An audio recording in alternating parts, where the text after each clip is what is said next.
This is one of the older Toro rollers. I call it the second generation roller. It's the one with the metal labyrinth seals. And both the outer seal and the inner seal being included on the tube type, both ride directly on the shaft. And for that reason, I almost always replace this shaft when I rebuild these. I'm just going to demonstrate another way to pull these shaft bearings and seals out. Instead of beating them out with a hammer or slamming the roller down on the floor or something, this is another way to do this.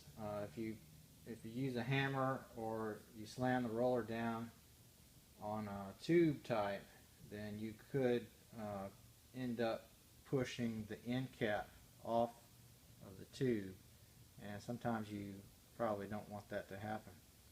So using this method here, you're guaranteed not to push those end caps off. This is the water pump bearing puller slash driver. I'm going to slip it on here, tighten these screws,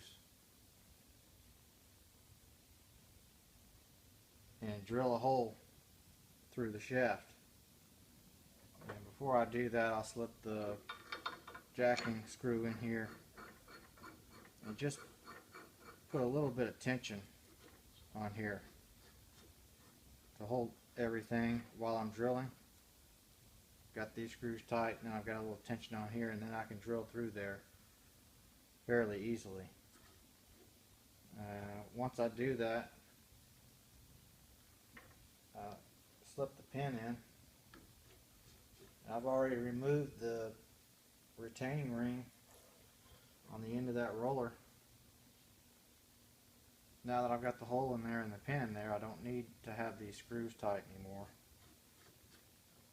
And I'll pull the shaft and the bearings and seals and everything out.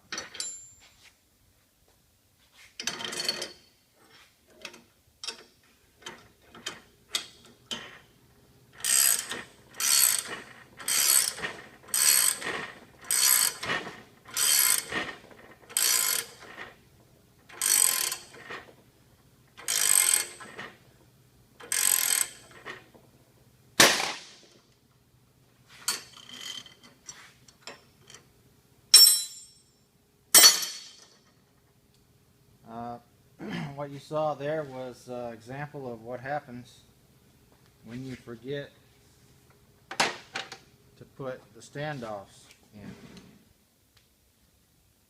If you don't have these in, what will happen is when you tighten this jacking screw, this puller bridge is going to bend in, and then it'll pop like that, which is not a big deal, but you're going to want to put these standoffs in there to prevent that.